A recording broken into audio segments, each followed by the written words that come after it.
योग्य वेळी वापरलेला आवाज किंवा अभिव्यक्ती जगात मोठे बदल घडवू शकते. हो, शक्य आहे. ठीक आहे, म्हणजे घंटानाद वाईटाचा नाश करतो आणि चांगल्याचं रक्षण करतो.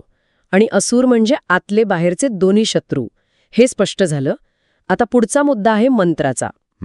मंत्र. ओम देवी चंद्रघंटाय नमः हा मंत्र वारंवार येतो माहितीत. आणि असं म्हटलं आहे की ह्याच्या जपाने भय नाहीसं होतं आणि आत्मविश्वास वाढतो. हे कसं शक्य आहे? फक्त मंत्र म्हणून भीती कशी जाते? याचं विश्लेषण आहे आपल्या माहितीमध्ये. आणि ते फक्त श्रद्धेपुरतं मर्यादित नाहीये. त्यात एक मानसिक आणि ऊर्जेच्या पातळीवरचा विचार दिसतो. अच्छा. हा मंत्र थेट देवी चंद्रघंटेला समर्पित आहे.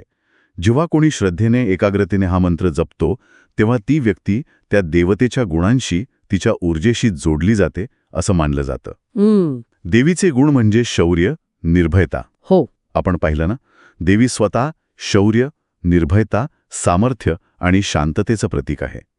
सिंहावर बसून ती निर्भयपणे असुरांचा सामना करते. बरोबर. तर जेव्हा साधक तिच्या नावाचं मंत्र जपतो तेव्हा तो नकळतपणे तिच्या याच गुणांचं आवाहन करत असतो.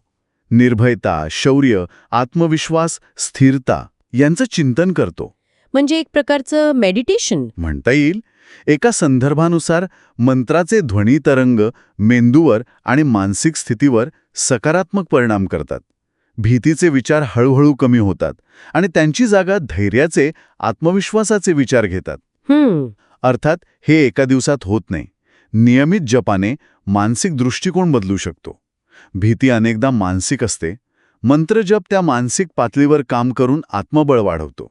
म्हणजे देवीच्या गुणांना स्वतःमध्ये जागृत करण्याची ही एक प्रक्रिया आहे. हो, असं आपल्या माहितीच्या आधारे म्हणता येईल. हे खूप इंटरेस्टिंग आहे. म्हणजे ही प्रक्रिया केवळ धार्मिक नाही तर काहीशी मानसशास्त्रीय पण वाटते. बरं, आता शेवटचा भाग, देवी चंद्रघंटेच्या उपासनेचे फायदे. हो, फायदे. यात मुख्यत्वे 3 गोष्टी सांगितल्या आहेत: मनःशांती, सुखसमृद्धी आणि संकटांवर विजय. हे फायदे देवीच्या रूपाशी कसे जोडलेले आहेत? हे फायदे म्हणजे देवीच्या गुणांचं साधकाच्या जीवनातलं प्रतिबिंब आहे असं म्हणता येईल. याचं विश्लेषण पण तर्कसंगत आहे आपल्या माहितीमध्ये. कसं? पहिलं, संकटांवर विजय. देवी सिंहावर आहे, शौर्याचं प्रतीक आहे, असुरांचा नाश करते. त्यामुळे तिची उपासना करणाऱ्याला जीवनातल्या अडचणी, आव्हानं यांना सामोरं जायचं बळ मिळतं. बरोबर. दुसरा फायदा, मनःशांती. हे तिच्या कपाळावरच्या चंद्राशी जोडलेलं आहे. चंद्र म्हणजे शीतलता, शांतता. हो. देवीचं रूप जरी उग्र वाटलं तरी तिच्यात शांततेचा अंश आहे.